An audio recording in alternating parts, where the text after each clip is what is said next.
I've just taken one of the spark plugs out. This was the cylinder number 1, the one that was misfiring the worst.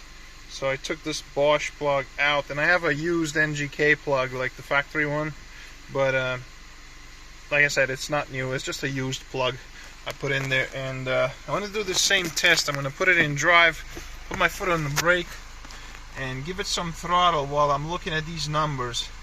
Check it out.